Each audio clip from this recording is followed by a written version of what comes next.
Good morning. My name is Abigail Cameron, and I'm the manager for the Tricities Local Immigration Partnership. And I'm delighted to share two of our employment initiatives that took place over the last couple of years. But first, to give you a little bit of context, the Tri-Cities is an informal region to the northeast of Vancouver. We're the red on the map there.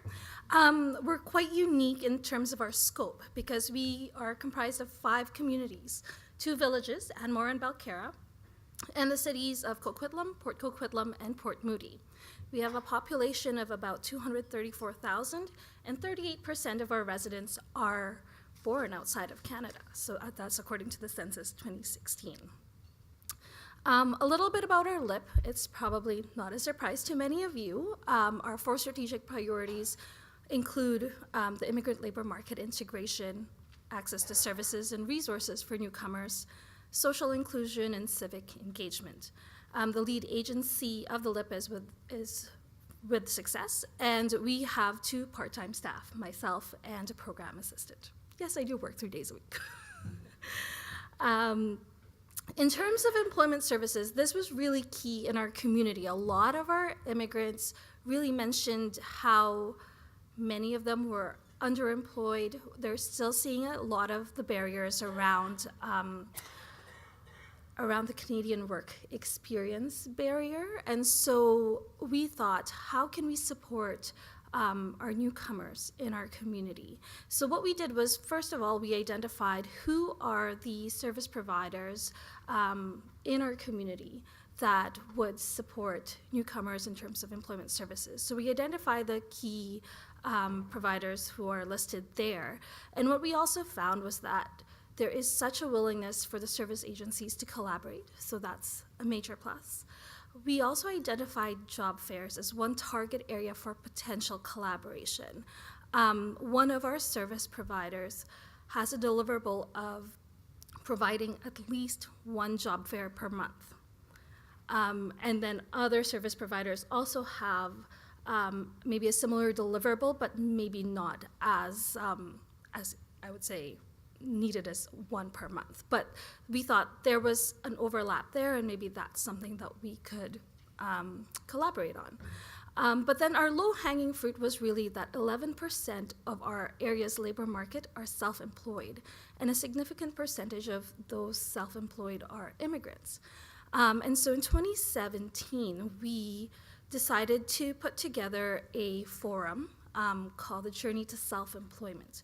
We invited 4 entrepreneurs, many of them were local, to share about their story and to share with those who are looking to become self-employed what has been their lessons and what has been their successes.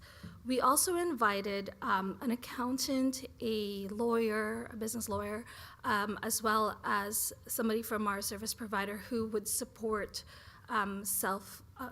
entrepreneurs in terms of putting together business plans and whatnot, to create an opportunity for conversation and dialogue.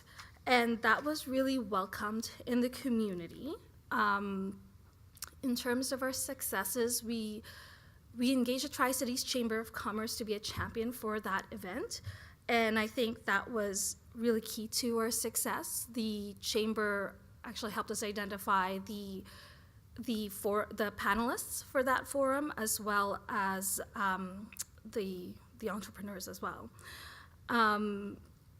It was a great opportunity, and the service providers saw the potential for the collaboration.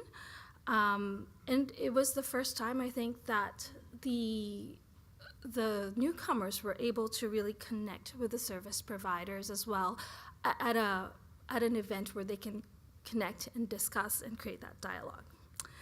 Some of the lessons we learned, the phrase, build it and they will come. Well, we learned that that's not always the case. We had a significant rate of attrition in our registration versus attendees. So we had, I believe from what I recall, we had over 80 registered and about only 30% of those attended. So that was a major, I thought that was a really big lesson to learn. And what did we need to do to to maybe consider that and mitigate it. We needed a more robust promotion plan as well, with the need to engage the settlement agencies to bring more of their clients so that we can mitigate that rate of attrition.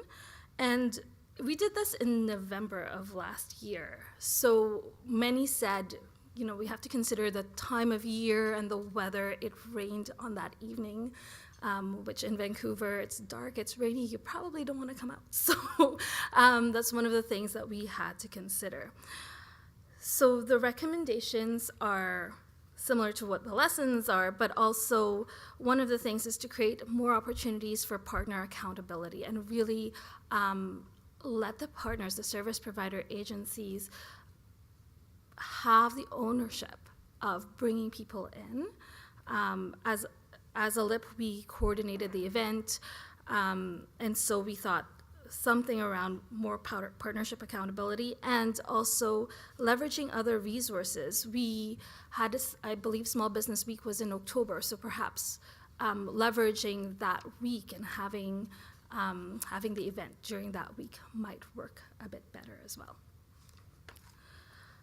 And so from that, we had a bit more conversation with our working group, the labor market working group, to talk about, well, what do we want to do next, and what does this look like? How can we support newcomers in their employment needs? And during the time that we did the self-employment forum, the Surrey LIP were coordinating the Newcomer Employment Week. So thanks to their inspiration, which we stole, we put together Tricities Newcomer Employment Week. The Newcomer Employment Week, because, as I mentioned, our scope is quite unique because we do have 5 communities to think about. We had to look at how do we do this and how do we engage the 3 cities to participate in a Newcomer Employment Week. And so on your slides in front of you, you'll see the goals of the week and the highlights. So we wanted to really engage the 3 cities. Only one of our cities is represented in our LIP Council, and so we thought, how can we do this? How can we connect with the different cities and communities to engage them, to maybe have a bit more awareness of the LIP? And so by having events at each of these cities, we thought that was one way of doing that. We had 4 days because we received 33 proposals for activities for this event. We had 13 partners participate and lead activities. And the activities that we had included workshops, networking sessions, and 1 job fair where all the service providers collaborated on who the employers would be participating in that, in the job fair. So overall, we had over 50 employers involved and around 280 newcomers participate throughout the 4 days. So how did we get there? We really, this is where when we talked about partnership accountability, we really put on the power of the collective. We received a grant from one of our LIP partners to fund the initiative, the Tricities Newcomer Employment Week initiative. We also received in-kind donations of space, support, some financial support as well from other LIP partners, and we really leveraged our champions and their networks. One of the things that we talked about, like in the previous forum, we had the Chamber of Commerce really champion it. They weren't able to participate very directly at the Newcomer Employment Week, but they still helped us. They still connected us with employers who would be interested. They connected us with employers who would like to potentially sponsor some of the events. And so, be flexible. One of the things that we learned is to be flexible with how do partnerships look like and what can we use.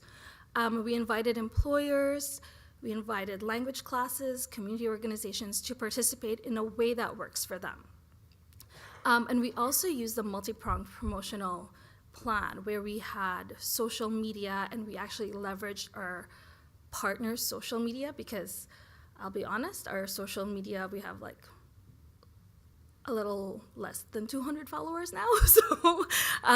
But we know that we could leverage that through our partners' followers, because many of them have thousands, right? And so by actually linking in with their social media pages, that helped create more of a more promotion and brought those people in.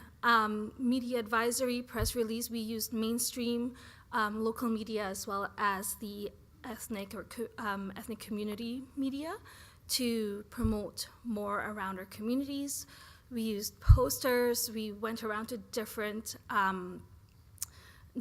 ethnic shops. We went to different restaurants and said, can we put up these posters? And we really put the onus on our partners in the settlement agencies to bring in their clients as well. So those are some of the ways in which we gathered some support. For employers, so how did we connect with them? It was really through our service providers. The service providers invited the employers to participate. Also, some employers contacted us after they've heard of the event through social media or through the media, and they contacted and said, how can we support? How can we get involved? And I thought that was really interesting because it was a great opportunity to really highlight the skill set of the newcomers to the employers. And then we also had an employer volunteer at the event.